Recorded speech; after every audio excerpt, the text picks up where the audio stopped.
Good morning. It's, oh, God knows when. This video might be a little bit noisier because I've got the aircon on, because it is very hot in here tonight. Right, so way back when I bought this thing, there was a jump cut in the video, and I was like, I'm just gonna... I paused the video and I went, you know what, I'm gonna go and try and find out as much about Eventronic as I can. And it turned out I couldn't find anything. And the reason I couldn't find anything is because it only has one contact detail, which is here, there, eventools.com, and made in China, which is very important. I didn't scan that thing because I'm assuming it's just the website in QR form. So I typed in eventools.com, and the security software on the computer at work went absolutely bananas. So yeah, so it's obviously going to China. The website's obviously in China. And I don't know why I would expect a secure website from a company that sells things for making things unsecure. The irony hasn't escaped me. But I did find this on the bottom. So, I mean, that should clear anything up. That is very, very, very obvious where this is from. So, bearing that in mind, let's finish using the thing, because I'm kind of done with not that. I'm kind of done with these. Right? I believe these are the easiest things in the world. They're designed to be where you start. But I obviously need this. This is all my rakes and...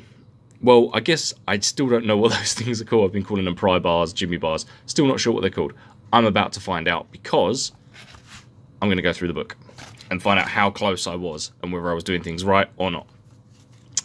So let's have a quick look. I did look at this in the very first one of these. I did quickly look at the book, but I was just kind of browsing through it. Okay, so we don't have that. Although, looking at this here, see it says lock for automobile, and it's this weird, it doesn't really show up on camera very well, but it's like a T shape, an acrylic T shape. That, I did wonder actually, that's kind of cleared things up. In this one, see where the keys are? There's that weird shape thing there. And the keys don't really fit. I believe that shape is for that, right? Automobile lock. But everything's digital now. So I don't see why you would need that. Because you can't get into most cars anywhere. I believe most cars have digital locks now. And obviously you can get a fake credit card rake set, I think that is. Is it rakes? It's not printed very well. It's not in very well... it's not in very high fidelity. Right.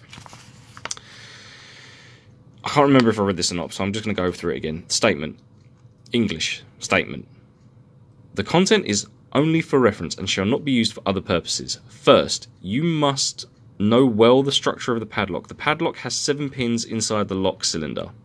The first pin remains stationary. Ah, that was that guide rail, or the guide pin. The inner pin is fixed.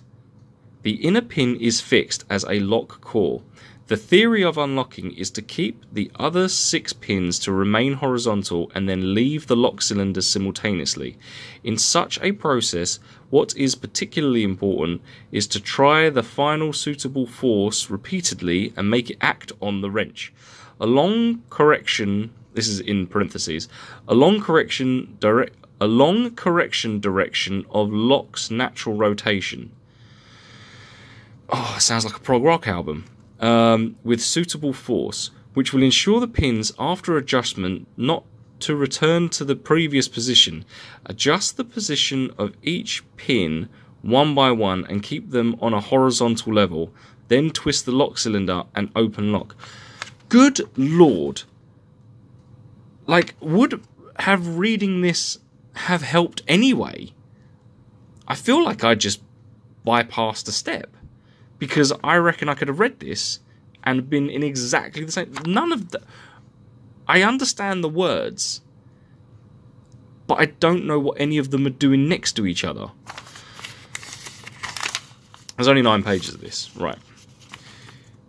Learn about 17 lock tools, which have 17 shapes. Generally, different tools are used for opening different locks, or multiple tools are used for opening a lock. It is easier to open the padlocks by waveform. Whatever that. Torque wrench. Torque wrench, not pry bar, not jimmy bar.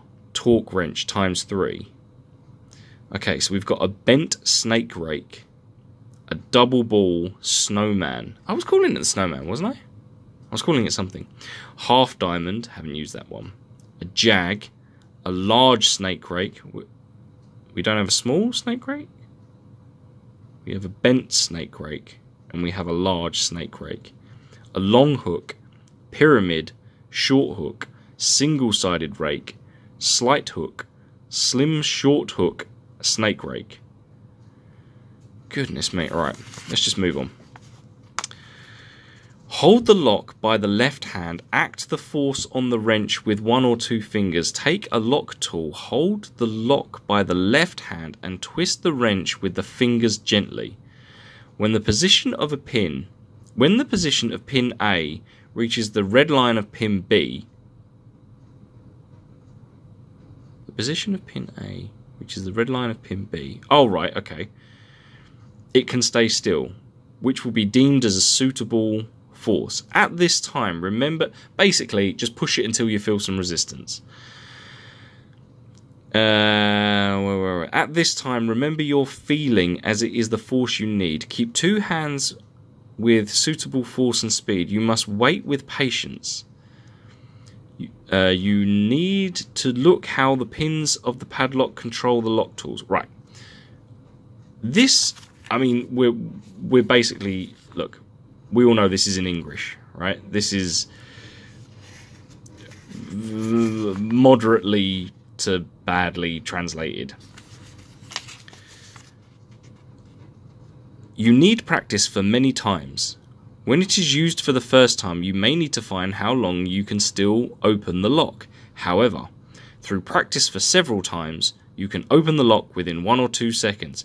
With no experience, you can open the lock within 1 or 2 seconds. And you need not look at the pins and the padlock during the opening. By then, you can learn how to open other locks. Schematic diagram for torque. Okay, so we're talking about C position. It seems like the diagrams and it seems like the diagrams weren't done by the same people who wrote this. I feel like they're different.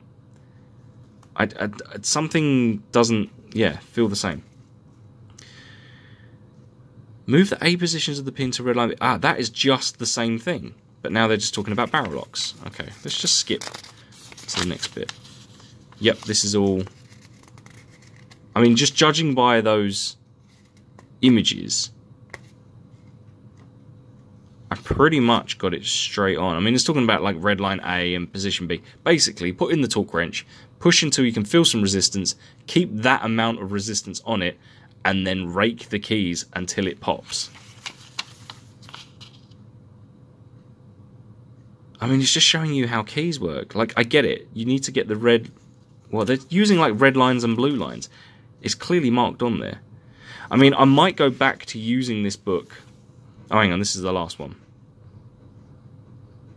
Yeah, I did all of this. I mean, it's not even showing me anything I did like differently. I mean, I pretty much... It's a very simple mechanical device. And by the look of it, I kind of got it right. Without their red line A and blue line B. I might go back to this book when I start picking locks like that. That's when this lock, when I can't actually see what's inside, that's when this book might come in handy. But God, it is a nightmare to read. If it sounds bad listening to it, trying to read this and form coherent sentences out of those words that they've just randomly thrown together, it feels like, it's hard. Anyway, in my next video, it's time for that one. Alright, cool. Peace.